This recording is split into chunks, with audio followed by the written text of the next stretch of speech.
Intuition of Reality by Sri SachchidAnandEndra Saraswtee SwAmeeji, HoLenaraseepura.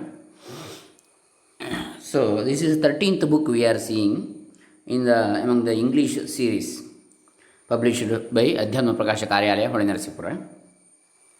In this 13th book, Intuition of Reality, we have seen already 6 sessions. Today is the 7th session. Om Shri Gurubhyo Namaha Harihi Om Shri Ganeshaya Namaha. Dr. Krishnamurti Shastri, Dambe, Punacha, Bantwala Taluk, Dakshina Kannada Jille, Karnataka, Bharata. The genuine intuition of Atman. Ayamatma Brahma Sarvanubhurityanushasanam. Brihadaranyaka Upanishad 2:5-19. Ayam Atma Brahma Sarva Anubhuhu iti Anushasanam. This Atman is the Brahman. He is the intuitor of all. This is the teaching. Iti Anushasanam. We are now in a position to consider the direct investigation of the nature of Vedanta Vijnana, the main subject matter of our inquiry. The word Vijnana, which occurs in the title of this booklet, has many variants in Sanskrit. Avagati, ascertainment; Adhyavasaya, final understanding or determination; and Anubhava, intuition, are some of these equivalents that are used by Shankara. Avagati, Adhyavasaya, Anubhava for Vijnana. We shall employ the English word intuition uniformly while translating them all. First point: Vedantic intuition as distinguished from the sensuous and the intellectual intuitions.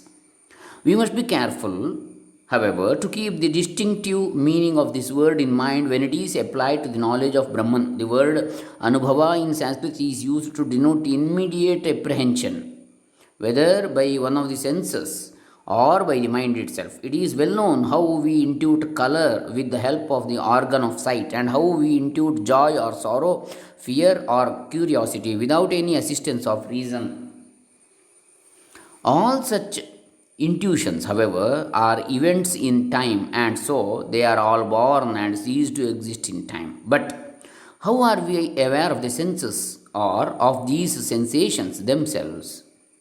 How do we come to know the mind or its intuitions themselves? And how do we come to know the presence or absence of the mind itself together with its various modifications?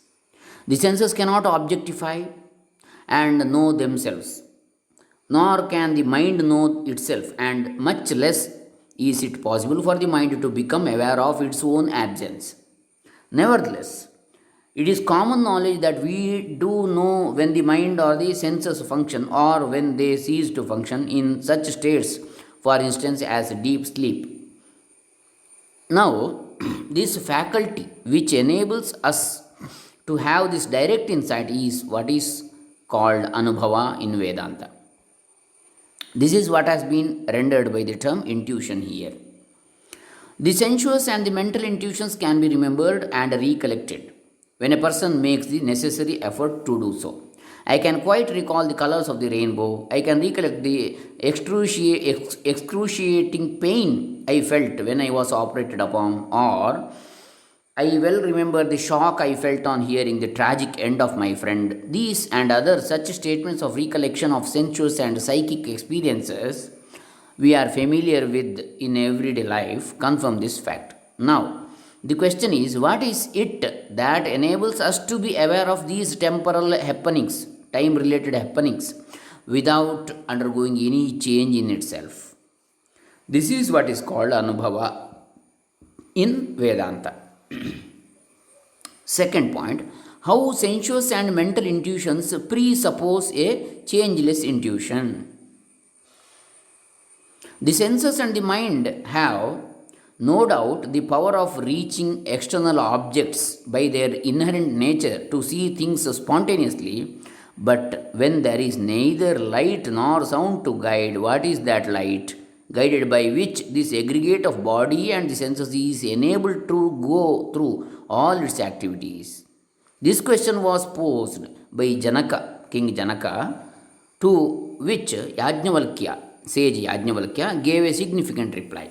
In the Brihadaranyaka Upanishad 4:3-6, it is mentioned. Astamita aditye Yajnavalkya अस्तमित आदित्ये Yajnavalkya चंद्रमस्यस्तमिते चंद्रमसि अस्तमिते शान्ते अग्नौ शान्तायां वाचि किंज्योतिरेवायं पुरुष इत्यात्मैवास्य ज्योतिर्भवतीत्यात्मनैवायं ज्योतिषास्ते पल्ययते कर्म कुरुते विपल्येतीति. When the sun has set, when the moon has set, when the light of the fire has gone out, and when even the sound of a voice is hushed, what light, O Yajnavalkya, has this Purusha, the aggregate of body and organs? To this Yajnavalkya answered, Atman alone is its light.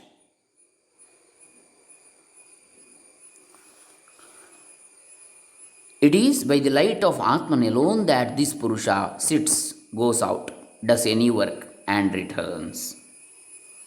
Brihadaranyaka Upanishad 4:3-6. This inner light of Atman is the intuition which constitutes the inherent nature of man or any other individual creature. That light or intuition can directly apprehend, and it serves as the eternal guide for all procedure for the assemblage of body and senses. Dehendriya Sanghata, called man in ordinary life. It might be suspected, perhaps, by some that this so called intuition is only the mind that inspires the aggregate to move about and perform its functions. This might be justified if it were only a question of inference. But how could the mind work except through the gateways of the senses in so far as the external world is concerned? Moreover, there is, as well we know, a faculty of the mind which apparently enables it to compare or contrast two concepts of things, either in juxtaposition in space or perceived successively in time. But the process of knowing for the mind being possible only through forming a modification of itself, tadakara vritti, of the chitta, it is evident that it can never have two thoughts simultaneously. This fact forces us to admit that over and above mental intuitions, there must be a constant something which enables it to perform these functions. The idea of similarity or dissimilarity or even the identity of two things in two points of time or in two different situations, therefore, necessarily presupposes a sustained witnessing consciousness which endures independently and is beyond all time or space.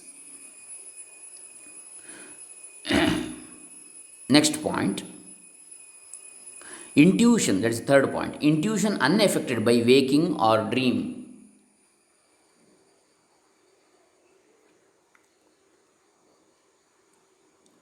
I think we shall continue this in the next session. So, here we end the 7th session of Intuition of Reality by Sri SachchidAnandEndra Saraswtee SwAmeeji. Hare Rama, Sri SachchidAnandEndra Saraswtee Charanaravindha Arpitamastu. Sarve Jana Sukhino Bhavantu. Loka Samasta Sukhino Bhavantu. Om Tat Sat Brahmarpanamastu.